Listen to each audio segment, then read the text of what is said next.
Kristen Atkins here with It's a Biblical Life Bible curriculum for students. And just wanted to introduce the lesson. Today's lesson is on hope, and it's the first lesson in a series of 4 lessons on hope. And today's Bible verse is from Isaiah 40:31. Before we get into that, though, I do want to read some lyrics from a song that I sang as a child. And anytime I think about hope, this is the song that I think of. I had a pastor that would sing this song, and so it goes like this. My hope is built on nothing less than Jesus' blood and righteousness. I dare not trust the sweetest frame, but wholly lean on Jesus' name. When darkness seems to hide his face, I rest on his unchanging grace. In every high and stormy gale, my anchor holds within the veil. On Christ the solid rock I stand, all other ground is sinking sand. His oath, his covenant, his blood support me in the whelming flood. When all around my soul gives way, he then is all my hope and stay. When he shall come with trumpet sound, oh, may I then in him be found, dressed in his righteousness alone, faultless to stand before the throne. On Christ the solid rock I stand, all other ground is sinking sand. So that was a very meaningful song that I included in the very first page of the lesson, when the lesson starts. So I wanted to just put that out there first. That's what I think of when I think of hope. On Christ the solid rock I stand, all other ground is sinking sand. The Bible verse is Isaiah 40:31 for week 1, and it says, this is King James, "But they that wait upon the Lord shall renew their strength. They shall mount up with wings as eagles. They shall run and not be weary, and they shall walk and not faint." And it says pretty much the same in the ESV. "But they who wait for the Lord shall renew their strength. They shall mount up with wings like eagles. They shall run and not be weary. They shall walk and not faint." So you may think, what does that have to do with hope? That it has nothing to do with hope. That doesn't even mention the word hope in it. Well, I wanted to put that very first because, as the very first verse of the theme, because it does have something to do with hope. You see, hope as a noun. So hope as the tangible thing of hope, sense of anticipation and desire for something specific to happen, hope. Or it can be a verb. Hope as a verb is a desire for something to occur or be a certain way.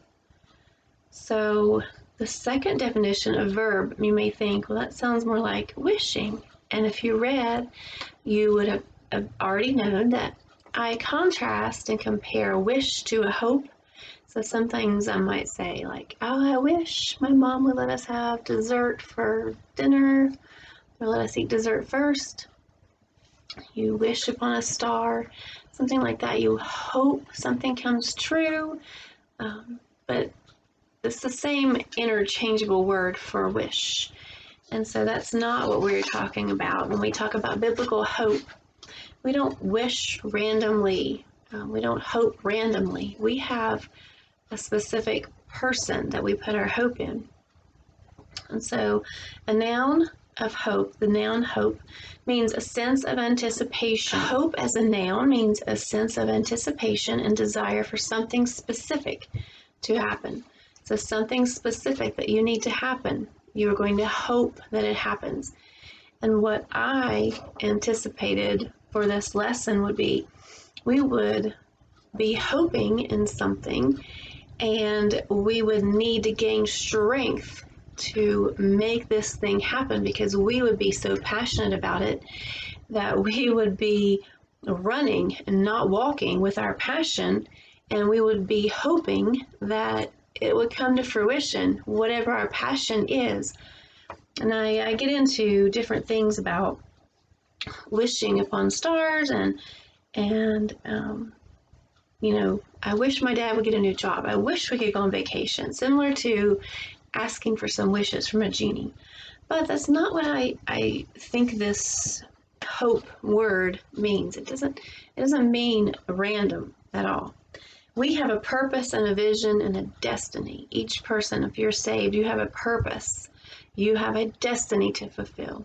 And with that, you should have a clear vision of your life. Maybe not now as middle school or high school, but you should have a vision and be desiring that vision to come to fruition, and get a clearer vision of what you're supposed to do with your life, and seeking God for that vision.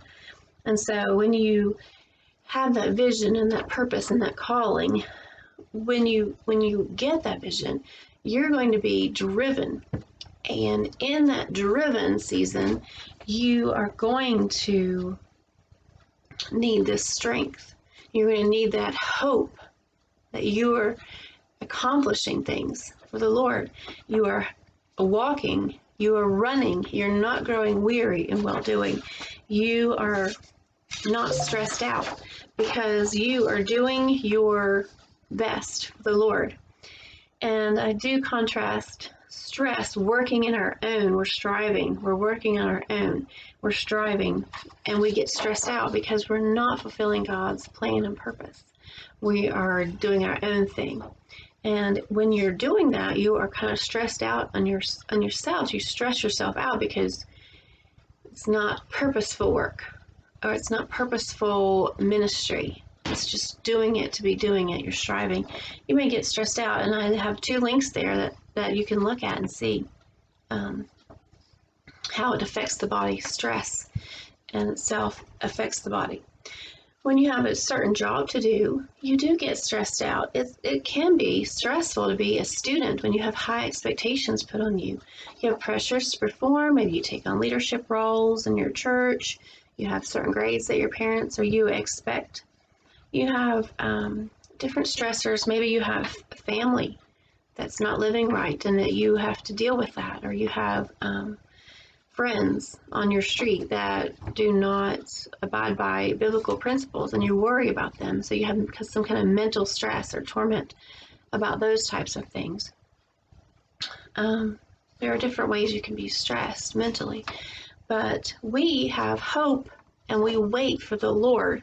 It says, they who wait for the Lord shall renew their strength. So in whatever season, whatever job, whatever stressors that you have, we wait for the Lord. He is our strength. He is our hope that we put our lives in. And when we do that, we mount up like eagles. The eagles soar way up high. If you've ever seen an eagle, they don't come down low, and they don't soar way low. They soar way high, and they have very keen eyesight. They can see all the way down to the bottom. They scoop in, get what they need. They go way back up high. They soar as high as they can.